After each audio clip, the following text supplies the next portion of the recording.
મહેસાણાથી સમાચાર બહુચરાજીમાં રૂપેણ નદી બે કાંઠે રૂપેણ નદી વિસ્તારમાં 3 દિવસથી વરસાદના કારણે બહુચરાજીમાંથી પસાર થતી રૂપેણ નદી બે કાંઠે વહેતી થઈ છે।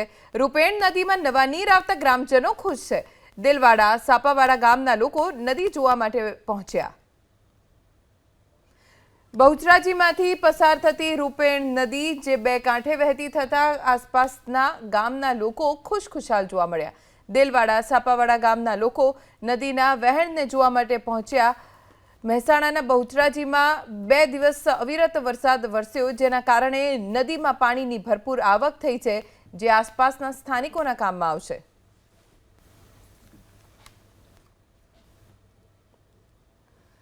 રૂપેણ નદીમાં પાણીની આવક વધતા નદી બે કાંઠે વહેતી થઈ છે। અમારા સંવાદદાતા હારૂન નાગોરી પાસેથી વધુ જાણકારી પ્રાપ્ત કરીશું।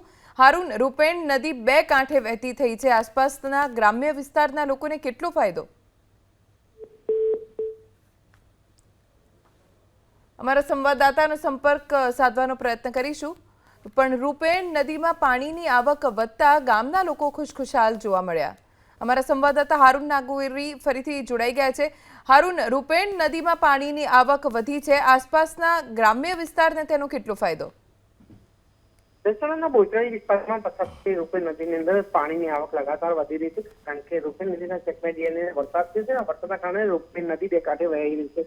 રૂપેણ નદી એ મહેસાણા અને પાટણ જિલ્લાના ગ્રામીણ વિસ્તારમાંથી પસાર થાય છે। ખાસ કરીને મહેસાણા, બહુચરાજી, શંખેશ્વર અને સમી તાલુકાના ગ્રામીણ વિસ્તારમાંથી પસાર થાય છે। ત્યારે કહી શકાય જે રીતે રૂપેણ નદી બે કાંઠે વહી રહી છે, તેમાં પાણીનો આવરો વધુ છે, તેને લઈને પાટણ અને મહેસાણા જિલ્લાના લગભગ 30 થી વધારે ગામોને તેનો ફાયદો થશે।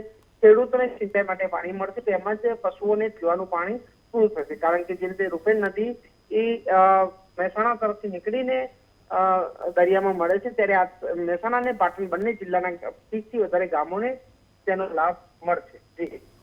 આભાર હારૂન જાણકારી આપવા માટે।